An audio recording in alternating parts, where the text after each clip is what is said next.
सियावर राम जय जय राम, मेरे प्रभु राम जय जय राम। जय मंगल भवनीय मंगल हारी, द्रवहु सुदशरथ गजर बिहारी। दीन दयाल विरुद्ध संहारी, हरहु नाथ मम संकट भारी।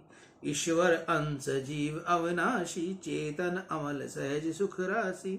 सो माया बस भयउ गुसाई, बाध्यो कीट मरकट की नाई। मंगल भवनीय मंगल हारी, द्रवहु सुदशरथ अजर बिहारी। आज का पंचांग फागुन मासे शुक्ल पक्षी दशमी मंगलवार, विक्रम संवत 2080 तदनुसार 19 मार्च 2024। आज दशमी रात्रि को लगभग 12:30 बजे तक की है, तत्पश्चात एकादशी। आज का विशेष दिन रवि योग, लठमार होली नंदगांव। सूर्य राशि मीन, चंद्र राशि मिथुन, दिशा अशुल उत्तर, अग्निवास पाताल, तत्पश्चात पृथ्वी, नक्षत्र पूर्णवसु। राहु काल का समय दोपहर को 3 बजे से लेकर 4:30 बजे तक रहेगा। आज का रामायण का हमारा प्रसंग श्री राम श्री श्याम। कल हमने कथा का विश्राम दिया था। मन की पतिव्रता जननी हो तो परमात्मा के साथ प्रीति करो, यहां हमने कल विश्राम दिया था। आज की कथा श्री राम श्री श्याम। राम नाम का सतत जाप करो और राम जी की सेवा करो। राम जी की सेवा अर्थात राम जी की मर्यादा का पालन। राम जी की मर्यादा का पालन करोगे तो तुम्हारे मन का रावण अर्थात काम मरेगा। तुम्हारे मन का काम मरेगा तो श्री कृष्ण परमात्मा आवेंगे। श्री राम जी के पीछे ही कृष्ण आते हैं। भगवत में भी श्री रामचरित्र के कहने के उपरांत ही कृष्ण चरित्र का वर्णन किया गया है। रामचंद्र जी का वर्णन रामायण में विस्तार से किया हुआ होने पर भी श्रीमद् भगवत में भी उनका संक्षेप में वर्णन किया गया है। कारण यह है कि जो श्री रामचंद्र जी की मर्यादा का पालन करता है उसको ही कन्हैया मिलता है। रावण को अर्थात काम वासना को मारे वही कृष्ण लीला का दर्शन कर सकता है। वासना 2 प्रकार की होती है, स्थूल और सूक्ष्म। इंद्रियों में रहने वाली वासना स्थूल और मन बुद्धि में रहने वाली वासना सूक्ष्म है। संतों का धर्म जीवन में उतारने से स्थूल वासना का नाश हो जाता है, परंतु मन बुद्धि में रहने वाली सूक्ष्म वासना नष्ट नहीं हो पाती। सूक्ष्म वासना का नाश तो श्री राम श्री कृष्ण ही करते हैं। श्री रामचंद्र जी सूर्य वंश में प्रकट हुए और कृष्ण चंद्र वंश में प्रकट हुए। चंद्र मन के मालिक हैं और सूर्य बुद्धि के। मन बुद्धि में रहने वाली सूक्ष्म वासना का तभी विनाश हो पाता है जब श्री राम कृष्ण की आराधना करने में आए। वासना का पूर्ण क्षय हुए बिना मोह का नाश होता नहीं और मोह का नाश हुए बिना मुक्ति मिलती नहीं। मन में से सूक्ष्म मल का नाश हो तभी मन मारता है। मन मरे, मन श्री राम कृष्ण में मिल जाए, मुक्ति मिलती है। आत्मा तो नित्य मुक्त है, मुक्त तो मन को करना है। बंधन मन को बांधता है। मन के बंधन का आरोप अज्ञान से आत्मा अपने ऊपर लेता है। ये अज्ञान से ही ऐसा समझता है कि मुझे किसी ने बांधा है। श्री रामचंद्र जी ने बलि की पत्नी तारा को ज्ञान देते हुए कहा, जीव ईश्वर अंश जीव अविनाशी, चेतन अमल सहज सुख राशि। सो माया बस भयउ गुसाई, बांध्यो कीर कटक की नाई। ईश्वर जीव का अंश है, आत्मा आनंद रूप है। दुख सुख मन के होते हैं। मन की कोई स्वतंत्रता सत्ता नहीं है, ये आत्मा की सत्ता लेकर काम करता है। आत्मा तो साक्षी रूप है, तथापि माया के कारण अज्ञान के कारण से आत्मा सुख दुख का आरोप समय में करता है। तुलसीदास जी ने तोता और बंदर का दृष्टांत दिया। शिकारी लोग तोता और बंदर को पकड़ने की युक्ति करते हैं। तोते को पकड़ने के लिए वह जमीन में थोड़े अंतर से 2 खूंटियां लगाते हैं और जमीन से थोड़ी ऊंचाई पर दोनों खूंटियों के बीच तार बांधते हैं। तार को किसी एक पोली नली के पिरो देते हैं, पीछे उसके आगे अनाज के दाने बिखेर देते हैं। तोता वह दाना खाने आता है। स्वाभाविक रीति से वह ऊंचाई के ऊपर बैठने के लिए तार में पिरोई हुई नली के ऊपर बैठ जाता है। इससे नली उसके बाहर से तुरंत फिर जाती है और तोता उल्टा लटकने लग जाता है कि नली ने इसे पकड़ रखा है। पकड़ इसकी समय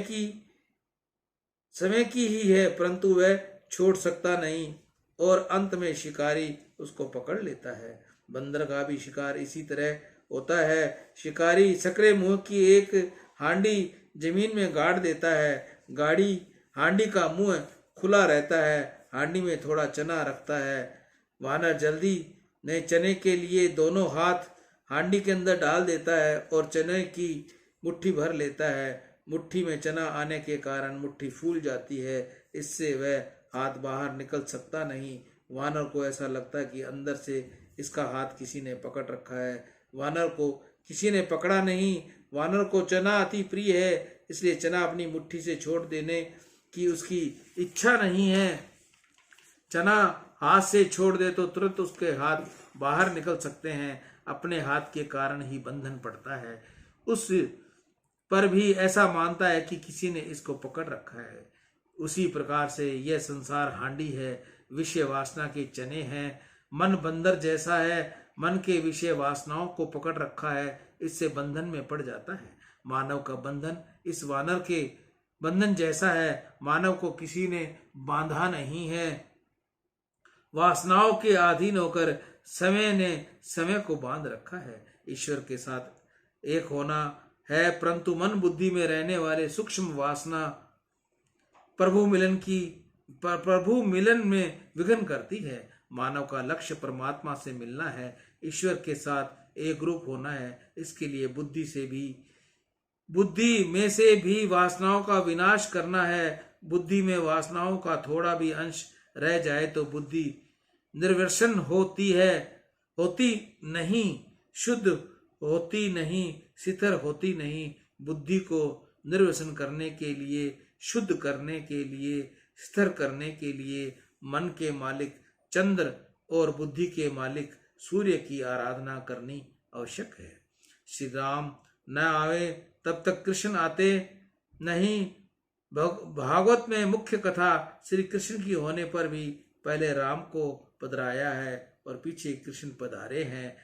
मनुष्य राम जी की मर्यादा का पालन करे तो ही कृष्ण लीला का रहस्य समझ सकता है। मनुष्य को थोड़ी संपत्ति मिले, थोड़ा अधिकार मिले, उसी से वह मर्यादा को भूल जाता है। राम जी की मर्यादा का पालन ही राम जी के उत्तम सेवा है। राम जी की आराधना हो तो राम जी की मर्यादा का पालन करें। राम जी न पधारें तब तक कृष्ण आते नहीं। जो वेद की शास्त्रों की मर्यादा का बारंबार पालन करते हैं उन्हीं का मन शुद्ध होता है, उन्हीं के पीछे प्रेम भक्ति का रस लगता है। इसलिए मर्यादा पुरुषोत्तम की लीला पहले वर्णन की गई है। पुष्टि पुरुषोत्तम पीछे आए हैं। उदाहरण के तौर पर मास्टर जी सरल अक्षर पहले पढ़ाते हैं और जटिल अक्षर पीछे पढ़ाते हैं। श्री राम मर्यादा रूप और श्री कृष्ण प्रेम रूप है। मर्यादा और प्रेम जीवन में उतारोगे तो सुखी रहोगे। श्री राम श्री कृष्ण एक ही हैं, दोनों साक्षात पूर्ण पुरुषोत्तम के अवतार हैं। श्रीमद् भागवत में भगवान के 24 अवतारों की कथा आती है। महापुरुष कहते हैं कि अल्पकाल के लिए थोड़े जीवों का उद्धार करने के लिए जो अवतार होते हैं वह अंशा अवतार हैं और अनंत काल के लिए अनंत जीवों का कल्याण करने के लिए जो अवतार होते हैं वह पूर्णा अवतार है। भगवान के जितने अवतार हैं वह सभी श्रेष्ठ हैं। कोई अवतार साधारण नहीं है, परंतु श्री राम श्री कृष्ण के समान कोई हुआ नहीं। उनकी लीला अलौकिक है। भक्ति में दुराग्रह न रखो। श्री राम में 2 कला ओछी हैं ऐसा मत मानो। दोनों अवतार परिपूर्ण हैं। रामावतार में राम जी सब कुछ किया, राक्षसों को मारा, अनेक यज्ञ किए, प्रजा को अतिशय सुखी किया, अनेक जीवों को तारा, परंतु राम जी राजाधिराज थे, इसलिए गायों की पूजा, गायों की सेवा उन्होंने राम जी को करने दी नहीं।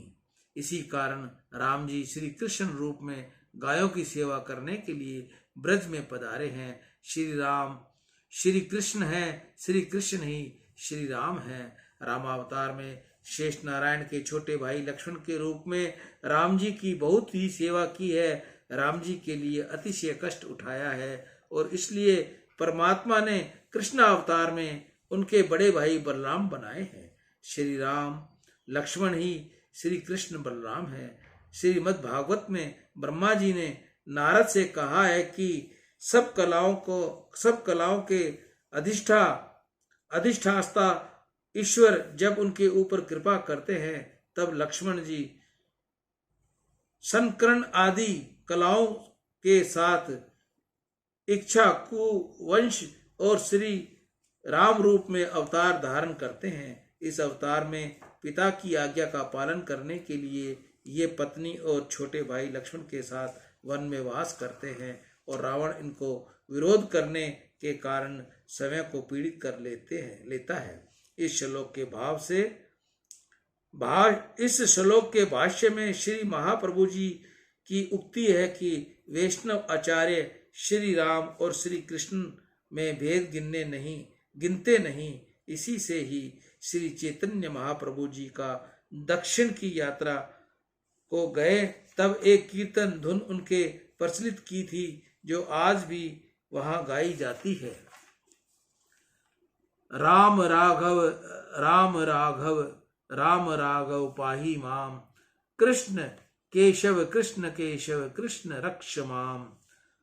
आदर्श जीवन किस प्रकार यापन किया जाए, यह श्री राम जी बताते हैं, और पुष्टि का अर्थात प्रेम का आनंद श्री कृष्ण बताते हैं। राम की लीला में मर्यादा है, कृष्ण लीला में प्रेम भरा हुआ है। एक मर्यादा पुरुषोत्तम है, दूसरे पुष्टि पुरुषोत्तम है। शास्त्र में मुक्ति के दो प्रकार बताए गए हैं, कर्म मुक्ति और सद्यो मुक्ति।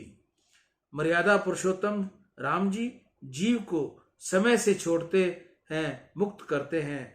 पुष्टि पुरुषोत्तम श्री कृष्ण कर्म के मुक्त करने के स्थान पर असमय ही जीव लायक न हुआ हो तो भी जीव को मुक्ति दे देते हैं। यह पुष्टि मार्ग है, कृपा मार्ग है। श्री राम जी का नाम श्रेष्ठ है, श्री कृष्ण जी की लीला श्रेष्ठ है। श्री राम श्री कृष्ण एक ही हैं, दोनों की लीला पृथक है। एक दशरथ महाराज के राजमहल में अवतरित हुए हैं, दूसरे कंस के कारागार में। एक दिन के 12 बजे प्रकट हुए हैं, दूसरे रात्रि के 12 बजे। मनुष्य दिन में 2 बार सुध बुध खोता है, दिन के 12 बजे भूख से और रात्रि को निर्वृति में काम सुख की याद से। ये दोनों समय पवित्र करते हैं। दिन में राम जी को याद करो, रात्रि में कृष्ण को, तो ये दोनों समय पवित्र हो जाएंगे। मर्यादा पुरुषोत्तम राम जी की मर्यादा का पालन करो तो पुष्टि पुरुषोत्तम श्री कृष्ण पुष्टि पूर्वक कृपा करेंगे। श्री कृष्ण के समस्त सद्गुण होने पर भी कृष्ण का चरित्र ऐसा दिव्य है कि जल्दी से बुद्धि स्वीकार नहीं करती। श्री कृष्ण का जीवन रहस्य समझना कठिन है, श्री राम जी की लीला का रहस्य समझना बहुत कठिन नहीं। श्री राम जी की मर्यादा का पालन करना यह बहुत कठिन है। तुम किसी भी देवता को सेवा करो, किसी भी संप्रदाय की शिक्षा ग्रहण करो, परंतु तुमको राम जी की सेवा तो करनी ही पड़ेगी। श्री राम जी के दर्शन बिना, श्री राम जी की सेवा के बिना जीवन शुद्ध होगा नहीं। भगवान कृष्ण की भक्ति करे तो उससे भी श्री राम जी की सेवा करनी ही पड़ेगी। कोई वैष्णव ऐसा मानता है कि मैं राम जी की सेवा करूं, राम जी को नहीं मानूं, तो उसकी सेवा कृष्ण को सहन होती नहीं। कोई शिव जी की सेवा करता हो और राम जी की न माने तो उसकी सेवा शिव जी को सहन नहीं होती। जगत में जितने देवता हैं उनकी लीला अनुकरणीय नहीं, राम जी की प्रत्येक लीला अनुकरणीय है। श्री शिव जी महाराज तो श्रीअंग का चिता भस्म धारण करते हैं। चिता भस्म शिव स्पर्श से पवित्र होती है। तुम उज्जैन गए होंगे। उज्जैन में महाकालेश्वर विराजे हैं। वहां शमशान में से शिवजी महाराज के लिए भस्म आती है। वहां जो पूजा होती है उसमें ऐसा नियम है कि शिवजी को अभिषेक करने के पश्चात इससे पहले चिता भस्म अर्पण करते हैं। परंतु हमें से ऐसा नहीं होगा। हम चिता भस्म लगाएं तो नहाना पड़ेगा। शंकर भगवान तो जहर भी पी गए, हमसे ऐसा हो सकेगा क्या? भगवान शंकर के पास एक कामदेव गया था। शिवजी ने आग उठाकर देखा, कामदेव जलकर भस्म हो गया। शिवजी का कामदेव स्पर्श कर सका नहीं, तो अमंगल रूप काम को मारता है। उसका सब कुछ मंगलमय है। शास्त्र में काम को अमंगल कहा गया है। शिवजी की लीला दिव्य है। अपने जैसे साधारण मनुष्यों से उसका अनुकरण हो नहीं सकेगा। इसी प्रकार कृष्ण की प्रत्येक लीला अनुकरणीय नहीं है। श्री कृष्ण जी जो करें सो अपने से होगा नहीं। श्री कृष्ण माखन की चोरी करते हैं और हम करो तो उसके पीछे खबर पड़े कि क्या होता है। श्री कृष्ण की सभी लीलाएं अटपटी हैं। श्री कृष्ण माखन की चोरी नहीं करते हैं। यह तो गोपियों का प्रेम ऐसा है कि वह परमात्मा का आकर्षण करता है। गोपियों के घर माखन खाने की परमात्मा की इच्छा होती है। श्री कृष्ण जगत का आकर्षण करते हैं और कृष्ण का आकर्षण गोपी प्रेम करता है। श्री कृष्ण ने चोरी की ऐसा संतों ने कहा नहीं। कृष्ण तो मालिक ही हैं। ये तो गोपियां लाला को लाड से ऐसा कहती हैं कि कन्हैया माखन चोर है। प्रेम में कोई गाली भी दे तो तनिक भी बुरा लगता नहीं। गोपी तो प्रेम की मूर्ति हैं। गोपी भले ही लाला को माखन चोर कहकर बुलाएं, परंतु तुम किसी भी दिन माखन चोरी कहना नहीं। तुम लाला को माखन चोर कहोगे तो लाला को सहन होगा नहीं। कन्हैया कहेगा मैं चोर नहीं, तू चोर, तेरा बाप चोर, तेरे दादा भी चोर है। घर में किसी प्रकार एकत्रित करके बंगला बनाया है। उस सबको मैं जानता हूँ। मुझको सब खबर है तू कैसा है। ये तो मैं जानता हूँ। चोर तो तू है, मैं तो मालिक हूँ। अरे ताला तोड़कर ले जाए क्या उसी को चोर कहते हैं? आजकल तो कितने ही चोरी की ऐसी चतुराई करते हैं कि किसी को खबर ही नहीं पड़ती। यहाँ भले ही खबर न पड़े, परंतु ऊपर तो ठाकुर जी को सब खबर पड़ती ही जाती है। जगत में जो कुछ भी है उसके मालिक कृष्ण है। कृष्ण जो करे वह तुमको करणीय नहीं। गोपी तो तन मन धन सर्वत्र कृष्ण को अर्पित कर देती हैं। उन गोपियों के घर जाकर कन्हैया माखन आरोगे तो यह उनकी प्रेम लीला है। उनके अनुकरण करने की मनाई है। श्री कृष्ण कालिया नाग के ऊपर नाचते थे। अपने तो नाग का नाम लेते ही घबराहट होती है। नाग अपराधी को ही पकड़ता है। उस जन्म में अथवा पूर्व जन्म में जिस